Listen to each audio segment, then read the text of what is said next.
everyone. Welcome to the Winner Work Podcast Show with your host, Julian Leahy. Today I'm joined by the fantastic Dr. Noah St. John from Seven Figure Expert Book. Welcome to the show, Noah. Dr. Noah. Great to be here. Thank you. Excellent. Now, Noah, I've briefly told you we're going to play a game of Who Wants to Be a Millionaire. In this game, it's very important that you use your lifelines. If you're not sure, you've got 3 lifelines. You can do a 50-50 split. You can poll the audience, or you can quickly Google on your phone. They're your 3 lifelines. So when you get stuck, make sure you use one of those. Let's bring up the game board. Okay, the first question. The Barbizon Hotel was once a residence for young single women in what U.S. city? New York, Chicago, Los Angeles, or Frankfort, Kentucky? Have you heard of the Barbizon Hotel? Never heard of it. Never heard of it. Okay, so...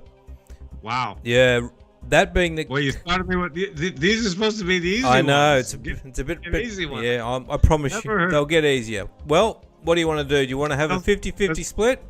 Or do you want to poll the audience? 50-50 never does any good, so I'm just going to go with New York. Wow, you're going without a lifeline. Let's lock it in. Correct. Okay. Yeah. Well, amazing. Continue on. Let's hope these are easier. A hot dog topped with chili sauce, raw onions, and mustard is named after what famous New York neighborhood? These are all New York questions. All right. So the hot dog with chili sauce. New York here? I don't know. Chili sauce, raw onions, mustard. Where is that associated with? Manhattan, Queens, Coney Island, or Brooklyn? Do you have any idea? Coney Island. Coney Island. All right, let's lock it in. Answer. No lifelines used. That's correct. Let's go on to the next one. By definition, a defenestrated object has been what? Thrown out of a window, buried underground, set on fire, or painted blue. Defenestrated. What does that mean? Wow. And none of these are easy. You're really killing me over here, man. I'm killing you. Defenestrated. Well, let's go with a lifeline. 50-50 split. Yeah. Or poll the audience. If you got no idea, poll the audience. No, let's do a 50-50. I think I know which one it is, but let's just see what happens with 50-50. Right. I know that's. Oh, okay. Well, I was wrong. All right, so we got thrown out of a window or buried underground. Set on left. fire, so I'm glad I didn't guess that. Defenestrated. Holy crap. Do you want to burn another lifeline, or I'm just gonna go with B, buried underground. Final answer. All right, buried underground. Lock it in without any more lifelines. Unfortunately, bombed out at 250. They were difficult. Wow, the questions man. I'm used to softballs here, man. These are very hard. We were coming in with a few fastballs right at the. I should have Googled it. I was gonna Google it, but oh well. Darn it. Oh, well, never mind. All right, Noah, tell us about the new book, Seven Figure Expert, and who is it targeted at? I tell you, I'm much better doing interviews than this game show, apparently. Yes. So, yeah. Well, you know what? I've been teaching people how to make money online for 26 years, since 1997. I've helped my clients add over $3 billion, meaning I've helped people add over, multiple 6 figures, 7 figures, even 8 figures, while actually working less. So that's what the book is all about. It's about how to make more and work less. Isn't that what we all want, right? I mean, I know there's a lot of gurus out there that talk about the hustle and the grind, the hustle bros, and you got to work 14, 16, 18 hours a day. If you're not working on Christmas Eve, then you're a loser. I'm like, are you nuts? I mean, I don't know about you, but I want a life, right? I don't want to live to work. I want my business to serve my life, not the other way around. So for the millions of people that agree with me, that feel the same way I do, that's who this book is for. So would you say that is how this book is different from other books that cover similar topics? Well, that's one of the ways that it's different. Yeah, I mean, I really talk about how you can work less and still make a lot more. Because if you think about it, building a business is like building a house. And what most entrepreneurs do is they get up every day and they say, man, I really need to get I need to get my house built. But they really don't have a plan. They don't have a system. And so they just start running around slapping boards together. And they wonder why a house hasn't shown up. That's a lousy way to try to build a business or, build a house, build a life. And so really what I give you both in my books and in my coaching programs, whether it's one-on-one or group coaching, we really give you the three main elements that you need in order to, add that, reach that multiple six or seven figure or even eight figure level. And the three things that you need is the right plan, the right tools, and then you need the right support. And what I mean by that is if you don't have the right plan, you're going to have a lack of direction. You're really not going to know where to start or what to do every day. If you don't have the right tools, you're going to have a lack of focus. You're just going to be, again, running around trying to figure it out. And then if you don't have the right support from, whether it's a coach or a mentor, you're going to feel isolated and you're going to feel overwhelmed. And those are the three things that keep so many entrepreneurs stuck and hitting that income ceiling is a lack of direction, lack of focus, and that feeling of isolation, overwhelm. So that's really what the book and what all my coaching and training is about, is fixing those three things. What if somebody said to you, Noah, look, what can I do short term, say in 12 weeks, what can I do to improve? What sort of improvements could I get and how would I get that improvement? Yeah, one of the main ways that I've helped people add so much money, over $3 billion since 1997, is by focusing on two main areas, and that is your inner game and your outer game. Your inner game is everything that happens between your ears that you can't see directly, but it affects everything that you do. Like, for example, in my keynote presentations, when I do keynote speeches for companies or organizations around the world, whether it's live or virtual, I'll often say to my audience members, what's one area of your life where your beliefs don't affect you? And people go, and I go, exactly. There's no place your beliefs don't affect you. But here's the thing. You can't see a belief. You can only see the effects of a belief. But meanwhile, your beliefs affecting everything that you do. Also, what's interesting, and what a lot of people don't realize, is you can be doing really well in one area, but maybe you're stuck or struggling in another. For example, maybe your health is doing really well, but you're not making the money you want. Or conversely, maybe you're making a lot of money, but your health or your relationships are suffering. I mean, let's face it, there's a lot of miserable millionaires out there. So that's what we don't want, right? We want to have the money, but we also want to have the health and the relationships and, the peace of mind that we really want, the freedom and fulfillment. So that's your inner game, but then we also have to have your outer game. And that's the offers, the funnels, the traffic, all of the blocking and tackling that we entrepreneurs have to do every day in order to make the thing called money. And I'll give you a quick example. I was speaking at an event in Los Angeles for about 1,000 entrepreneurs. These are 7- and 8-figure earners.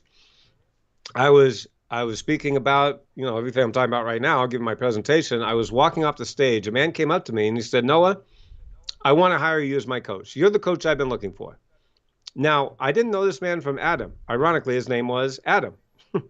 And so I said, okay, what's going on? He said, Noah, my company, we're making 7 figures, but we have been stuck at the same level for the last 4 years, and we are not growing.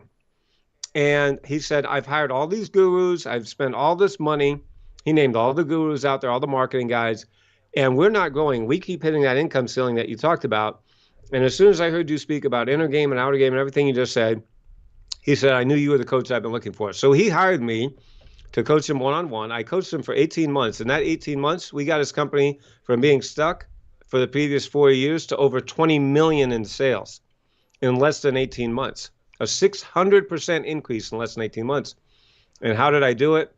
I did it by helping him master his inner game.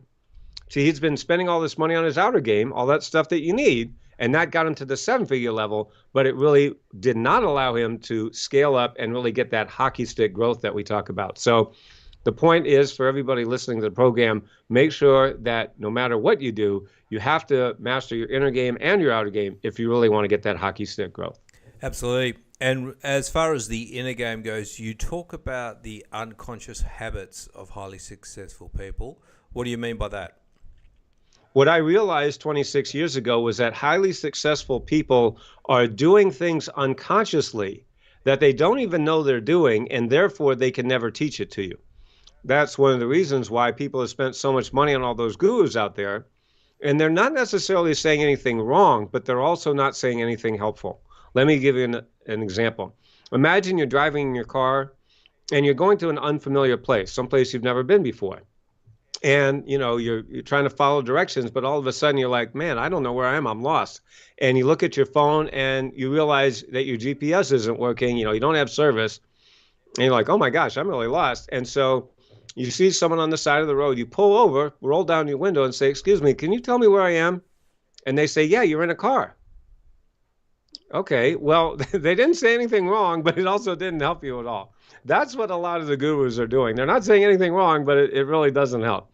And so what I realized many years ago was that highly successful people, I call them the naturals of success, are doing these habits unconsciously that they don't even realize that they're doing, and therefore they can never teach it to you. So that's what I call the power habits of unconsciously successful people. That's what a lot of my training is about. Like with Adam, that client I was just talking about, that's what I trained him on. And that's what have trained thousands of people on. And that's one of the reasons that I've helped my clients, add over $3 billion, because most people come to me after they've spent all this money on the gurus, and they're like, how come I'm still stuck? How come I keep hitting that income ceiling? And I tell them, well, it's because of everything they left out. Interesting. And on the flip side of the unconscious habits, you talk about head trash as being the number one reason people feel stuck. What is it, and why is it keeping people stuck? Right. So if you think about your goals, right? So for everyone listening to the program, think about your goals, right? And everybody talks about, you got to set your goals. We've heard this a million times. But what most people don't realize is there's actually three types of goals. There's being, doing, and having goals. Now, what I mean by that is you have goals of being. I want to be happy. I want to be healthy. I want to feel fulfilled. I want to have peace of mind, right? So those are goals of being. Then you have goals of doing. Well, I want to go on a trip to the Grand Canyon with my family. I want to visit Fiji. I want to take more vacations. I want to have this. I want to have more time, more money, whatever that is. Or doing, excuse me. And then you have the goals of having. I want to have more money. I want to have a new car. I want to have a better house. I want to have a nicer wardrobe, whatever that might be. Okay, so being, doing, and having, those are three types of goals. All right. So for those of you who are into goal setting, maybe types of goals. Now that part is fine, but here's what most people don't realize is that when most people set goals, right, and probably everybody listening to this program has heard about goal setting, right, or even probably doing it, what happens that most people don't realize is that the very next thing that happens after most people set their goal is they go, yeah, but I probably can't do it. Right? Well, like people say to me, no, I want to make more money in my business, but I can't do it because I don't have the time. Or I want to write a book or have online courses like you've got, but I don't have the money. I can't afford it. Or I want to do this, but my spouse won't let me, right? So everybody has these excuses, and the excuses fall under what I call your head trash. Your head trash is a voice in your head that says, I can't do it because ... And then you just fill in the blank. And what's fascinating is whatever comes after the word because is the very thing that's keeping you stuck. I'll give you an example. We have a program called the 12-Week Breakthrough, where I help people make more in just 12 weeks than they did in the past 12 months while winning their lives back, winning back 1 to 3 hours per day and 4 to 8 weeks per year. Right. So again, it's not just about money. It's more importantly, it's about also winning your life back. So I had one client, her name's Tamisa. She is an entrepreneur in Arizona, and she was making good money. She was making 6 figures, but she couldn't break through that income ceiling. And she was a self-described seminar junkie. That's her words, not mine. She was going to all these seminars, spending all this money. I'm sure a lot of people can relate to that. You're going to all these seminars and maybe learning a few things, but you just can't break through that income ceiling. And so she joined my 12-Week Breakthrough program. In the first 2 weeks, she tripled her investment. In 2 weeks, tripled her investment. And what's fascinating is we hadn't even gotten to the money part yet. Yeah. We hadn't even started talking about money. She already tripled her investment. Why? Because I showed her how to take out her head trash. Yeah, awesome stuff. Particularly the, people getting addicted to, the seminars and training and not being able to actually convert it into anything substantial. So, we've got to get over those excuses. And if you want to check out the book, 7figureexpertbook.com, that's where you'll find Noah's book. And you mentioned the 12-week breakthrough course. That is breakthroughwithnoah.com. So that's where you can check out all Noah's stuff. He's been doing this for a long time and helped a lot of people. Some very great stuff there. So thank you, Noah, for coming on. My pleasure. Wonderful. And I'm going to wrap this one up. And thanks for listening and watching.